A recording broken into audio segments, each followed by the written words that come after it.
Praise the Lord. ஆண்டவராகிய இயேசு கிறிஸ்து நாமத்தினாலே உங்களை வரவேற்கிறோம். கர்த்தர் கொடுத்த பாரத்தோடு கூட இந்த வீடியோக்கள் மூலமாக கர்த்தருடைய வசனத்தை பகிர்ந்து கொள்ளும்படியாக கர்த்தர் கொடுத்த இந்த நேரத்துக்காக நன்றி செலுத்துகிறேன். முதலாவதாக நாம் தேவ மகிழ்ச்சியின் ரகசியங்களை குறித்து நாம் பார்க்கலாம். நெகேமியா 8ஆம் அதிகாரம் 10வது வசனம். கர்த்தருக்குள் மகிழ்ச்சியாய் இருப்பதே உங்களுடைய பெலன். தேவ மகிழ்ச்சி அவருடைய பிள்ளைகள் அனைவருக்கும் உரியது.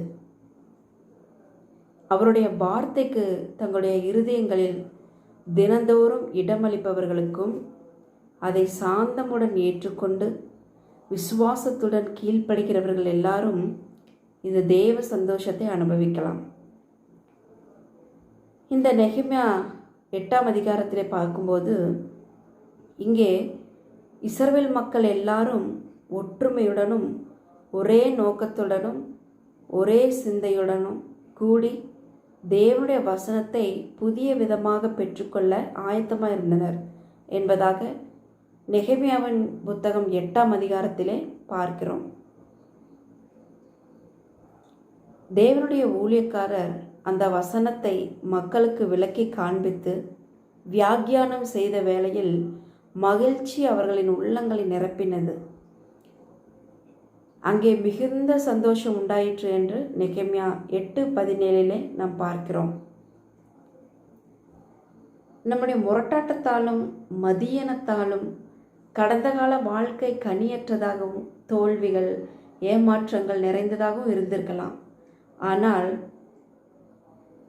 கர்த்தர் இவை எல்லாவற்றையும் நமக்கு மன்னித்து மீண்டும் பழைய நிலைமைக்கு உயர்த்தி அவரிடமாக திருப்பி நமக்கு புதிய சந்தோஷத்தை கர்த்தரின் மகிழ்ச்சியை தருகிறார்.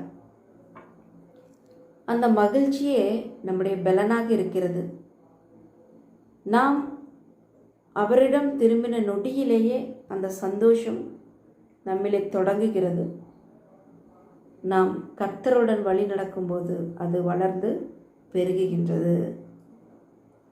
கர்த்தருக்குள் மகிழ்ச்சியாய் இருப்பதே உங்களுடைய பலன். Praise the Lord. இந்த வீடியோ உங்களுக்கு ஆசீர்வாதமாக இருந்தால் ஷேர் பண்ணுங்கள், லைக் பண்ணுங்கள், சப்ஸ்கிரைப் பண்ணுங்கள். கர்த்தர் தாமே உங்களோடு இருப்பாராக. ஆமென்.